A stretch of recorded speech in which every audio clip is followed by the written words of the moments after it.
আসসালামু আলাইকুম প্রিয় শিক্ষার্থীবৃন্দ, নবম শ্রেণীর ইতিহাস এবং সামাজিক বিজ্ঞানে আবারও তোমাদের স্বাগতম। আজকে আমরা 25-26 পৃষ্ঠা থেকে আলোচনা শুরু করব। তাহলে চলো শুরু করা যাক। 25 পৃষ্ঠায় দলগত কাজ 3। আমরা নিজ এলাকার মানুষের ভৌগোলিক, সামাজিক, সাংস্কৃতিক ও রাজনৈতিক প্রেক্ষাপট বিবেচনা করে আচরণিক রীতি বৈজ্ঞানিকভাবে অনুসন্ধান করব। এই কাজটি আমরা দলগতভাবে করব। এই কাজটি করার জন্য আমরা একই এলাকার সহপাঠীদের নিয়ে 5-6 জনের একটি দল গঠন করব। এরপর আমরা বৈজ্ঞানিক অনুসন্ধানের ধাপগুলো অনুসরণ করে তথ্য সংগ্রহ করব। তারপরে 26 পৃষ্ঠায় তথ্য সংগ্রহের নমুনা। আপনার জন্মস্থান কোথায়, আপনার পূর্বপুরুষ কোথায় থাকেন, আপনি পরিবারে কোন ভাষায় কথা বলেন ইত্যাদি এইসব প্রশ্ন আমরা এই আচরণিক নমুনায় আমরা এটা উল্লেখ করব। তাহলে চলো শুরু করা যাক। প্রথমে আমরা নমুনা 1 আমরা কয়েকজনকে কয়েকজনের নমুনা আমরা নিব। তা প্রথমে নমুনা 1, এখানে 1 নম্বর প্রশ্ন, আপনার জন্মস্থান কোথায়, বংশাল ঢাকা। 2 নম্বর, আপনার পূর্বপুরুষ কোথায় থাকেন, ঢাকা। 3 নম্বর, আপনি পরিবারে কোন ভাষায় কথা বলেন, ঢাকাইয়া ভাষা অথবা ঢাকা অঞ্চলের ভাষা।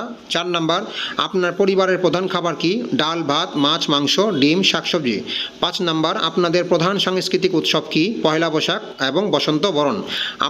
6 নম্বর, আপনাদের প্রধান পোশাক কি, উত্তর শার্ট, প্যান্ট, পাঞ্জাবি, আর মেয়ে হলে সালোয়ার, কামিজ, শাড়ি। 7 নম্বর, আপনার রাষ্ট্রীয় পরিচয় কি, বাংলাদেশি। 8 নম্বর, আপনাদের পারিবারিক পরিচয় কি, পিতৃতান্ত্রিক পরিবার।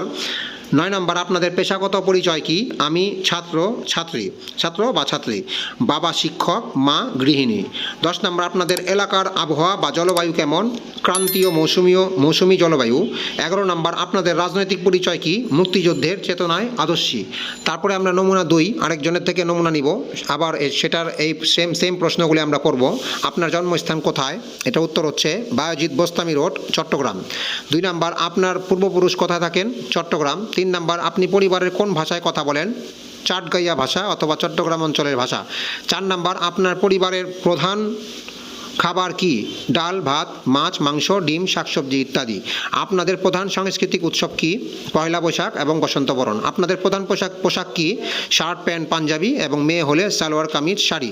আপনার রাষ্ট্রীয় পরিচয় কি, বাংলাদেশি। আপনাদের পারিবারিক পরিচয় কি, পিতৃতান্ত্রিক পরিবার। আপনাদের পেশাগত পরিচয় কি, এখানে ব্যবসায়ী, আমি ছাত্র বা ছাত্রী, বাবা ব্যবসায়ী, মা গৃহিণী। আপনাদের এলাকার আবহাওয়া জলবায়ু কেমন, ক্রান্তীয় মৌসুমী জলবায়ু। আপনাদের রাজনৈতিক পরিচয় কি, মুক্তিযুদ্ধের চেতনায় আদর্শী। এইভাবে আমরা 5-6 জনের নমুনা নিব। নমুনা নেওয়ার পরে আমাদের পরবর্তী কাজ হচ্ছে, এখানে আছে প্রশ্ন উত্তরের মাধ্যমে প্রাপ্ত তথ্য বিশ্লেষণের মাধ্যমে নিজ এলাকার মানুষের আচরণিক বৈশিষ্ট্যের সাদৃশ্যের ভিত্তিতে আচরণিক রীতি নির্ণয় করি। তো এভাবে আমরা 5-6 জন নমুনা পাবো। নমুনা পাওয়ার পরে প্রশ্ন উত্তরের মাধ্যমে প্রাপ্ত তথ্য বিশ্লেষণের মাধ্যমে নিজ এলাকার মানুষের আচরণিক বৈশিষ্ট্যের সাদৃশ্যের ভিত্তিতে আচরণিক রীতি নির্ণয় করা হলো। এবার আচরণিক রীতি আমরা তৈরি করব। 1 নম্বর প্রথম স্টেপ, ভৌগোলিক প্রেক্ষাপট। আমরা 5-6 জনের যে নমুনা নিলাম, এখানে কোন কোন নমুনা মিলে সেগুলো আমরা এখানে উল্লেখ করব। ভৌগোলিক প্রেক্ষাপট, সবাই এক এলাকার স্থায়ী বাসিন্দা নয়। দেখো এখানে সবাই কিন্তু একই জেলায় থাকে না। তারপর সবাই এক এলাকাতে জন্ম হয়নি, একই এলাকায় সবাই জন্ম হয়নি, বিভিন্ন স্থানে বিভিন্ন সবার জন্ম।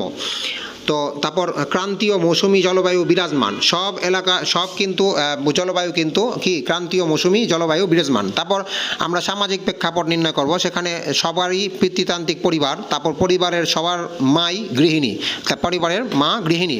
এরপরে সাংস্কৃতিক প্রেক্ষাপট, সাংস্কৃতিক উৎসব, পহেলা বৈশাখ, বসন্ত বরণ, এগুলি সবারই মিলে। তারপর যদি পোশাক আমরা দেখি, শার্ট, প্যান্ট, পাঞ্জাবি ছেলেদের সবারই কমন এবং মেয়েদের সালোয়ার, কামিজ, শাড়ি। এবার ভাষাগত প্রেক্ষাপট, এটা এলাকার বেশিরভাগ মানুষ আঞ্চলিক ভাষা ব্যবহার করে, এটা আমরা জানি, সবাই তার নিজ নিজ এলাকার ভাষা ব্যবহার করে। আর রাজনৈতিক প্রেক্ষাপট যদি আমরা নির্ণয় করি, তাহলে রাষ্ট্রীয় পরিচয় বাংলাদেশি, আমাদের বাংলাদেশে সবার রাষ্ট্রীয় পরিচয় বাংলাদেশি, এবং রাজনৈতিক পরিচয় সবাই মুক্তিযুদ্ধের চেতনায় আদর্শী। তো বন্ধুরা, আজকে এই পর্যন্ত আলোচনা করলাম। পরবর্তী ভিডিওতে আমরা প্যানেল আলোচনা আয়োজন অর্থাৎ 26 পৃষ্ঠার এই প্যানেল আলোচনা আয়োজন নিয়ে আলোচনা করব। পরবর্তী ভিডিও দেখার জন্য আমন্ত্রণ রইল। সে পর্যন্ত ভালো থাকো, সুস্থ থাকো, ধন্যবাদ।